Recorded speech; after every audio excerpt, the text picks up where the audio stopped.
আমাদের মাদ্রাসার ছাত্র মুফতামিম উলামায়ে কেরাম এবং সমস্ত অন্যান্য ধর্মাবলম্বী সনাতন ধর্মের বাইরা, আমাদের মণিপুরী সম্প্রদায়ের বাইরা, আমাদের খ্রিস্টান সম্প্রদায়ের বাইরা, আমাদের বৌদ্ধ সম্প্রদায়ের বাইরা, আমার ছাত্র যুবক বাইরা, আপনারা সকলকে আমার দলের পক্ষ থেকে, আমার ব্যক্তিগত পক্ষ থেকে আপনারা আমাকে আবার আপনাদের সেবক হিসাবে আবার ঋণে আবদ্ধ করেছেন।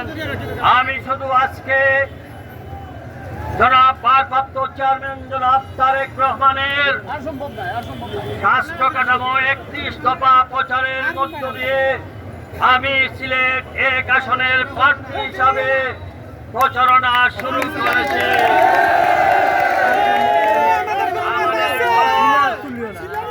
আমার দলের চেয়ারম্যান বলেছেন, যার সঙ্গে জনগণের সম্পৃক্ততা থাকবে, যার সঙ্গে ছাত্র জনতার সম্পর্ক থাকবে, তাকে তিনি বিবেচনা করবেন। আজকে আমি কোন রাজনৈতিক দলের কর্মী, আমি তারেক রহমানের কর্মী, আমি বেগম খালেদা জিয়ার কর্মী হিসাবে আমি শুধু আজকে বিগত 15টি বছর এই শহরে আপনাদের বুথে নির্বাচিত জনপ্রতিনিধি হিসাবে, আপনাদের সেবক হিসাবে, আপনাদের দোয়া সহযোগিতা নিয়ে আমি এই 15টি বছর অনেক অত্যাচার, অন্যায়, জেল জুলুম, মামলা হামলার মধ্য দিয়ে আমি আপনাদের সেই চূড়ান্ত সহযোগিতার পরে আপনাদের যতটুকু সেবা করেছি তার প্রতিদান হিসাবে গতকালকে শুধু টেলিফোনে আমি বলেছি যে আজকে আমি শুধু প্রচার অভিযান করব, প্রচারে নামবো। আপনারা সেইটাতে যে সাড়া দিয়ে অভূতপূর্ব সাড়া দিয়েছেন সেটা আমাকে এবং আমার বিশ্বাস আমার দলের চেয়ারম্যান, ভারপ্রাপ্ত চেয়ারম্যান সহ সবাইকে অভিভূত করেছেন। বিভাগের মাটি দেশ নেত্রী খালেদা জিয়ার ঘাঁটি, সিলেট বিভাগের মাটি তারেক রহমানের ঘাঁটি। আমরা সব কিছু ভুলে গিয়ে দল যখন চূড়ান্ত নেতা নির্ধারণ করবে বা প্রতীক যাকে বরাদ্দ করা হবে, আমাদের দলের সকল পর্যায়ের নেতা কর্মীরা আমরা একসঙ্গে কাজ করে যাব। তবে জনগণের আশা আকাঙ্ক্ষার প্রতিফলন ঘটাবেন এবং আমার বিশ্বাস আমার নেতা জনাব তারেক রহমান সবাই ঊর্ধ্বে জনগণের প্রত্যাশাকে উনি সব সময় সম্মান করেন।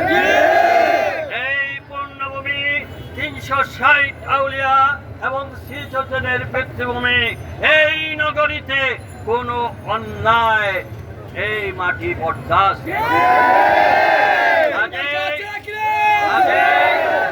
আমরা জনাব তারেক রহমানের নেতৃত্বে দীর্ঘ 18 বছরে এই সিলেট বিভিন্নভাবে বঞ্চিত, সড়ক যোগাযোগ পথ থেকে শুরু করে, রেল যোগাযোগ থেকে শুরু করে, বিমান, এমনকি সিলেট বিভাগের সকল রাস্তাঘাট, বিদ্যুৎ সহ সকল ধরনের বৈষম্যের বিরুদ্ধে যদি আমাদের শক্ত কোনো অবস্থান নিতে হয় তাহলে ধানের ছড়ার বিকল্প নেই।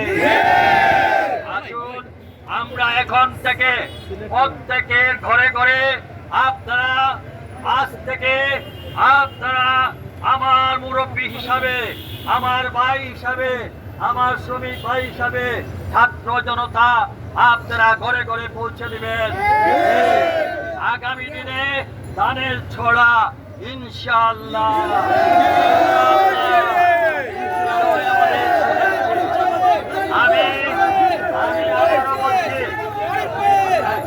আমি আবারও বলছি, দল এখনো কাউকে মনোনয়ন দেন না। দল নির্বাচনী পার্লামেন্টারিয়ান বোর্ড বসবে, তখন নেতা এবং পার্লামেন্টারিয়ান বোর্ড যে সিদ্ধান্ত নেবেন ওইটাই হবে চূড়ান্ত সিদ্ধান্ত। আমি আমার অনেক ভাইদেরকে অনুরোধ করব, দলের মধ্যে বিভাজনের সৃষ্টি করবেন না। আমরা দলের মধ্যে এককভাবে আমরা সম্মিলিতভাবে আছি, কিন্তু কিছু কিছু বরগাছা লোক এসে আমাদের এই ঐক্যকে যেন বিনষ্ট করতে না পারে। আমাদের মনে রাখতে হবে 18 বছরের জাতাকল থেকে বেরিয়ে এসে আমরা নতুন বাংলাদেশ করতে হলে জনাব তারেক রহমানের নেতৃত্বের মধ্য দিয়ে আমরা এদেশের জনগণের হাসি ফোটাবো।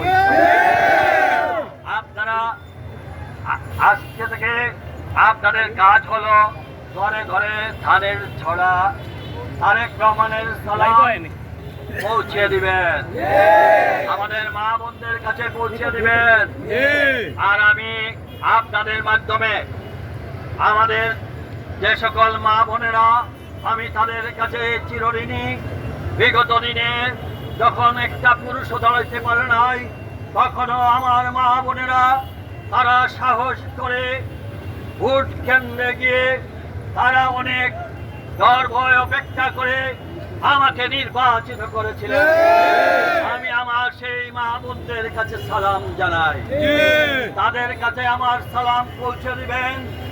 আপনাদের আরিফ সিলেটের উন্নয়নে, সিলেটের ন্যায়সঙ্গত দাবির জন্য প্রাণ যায়, প্রাণ যাবে। সিলেটের আন্দোলনের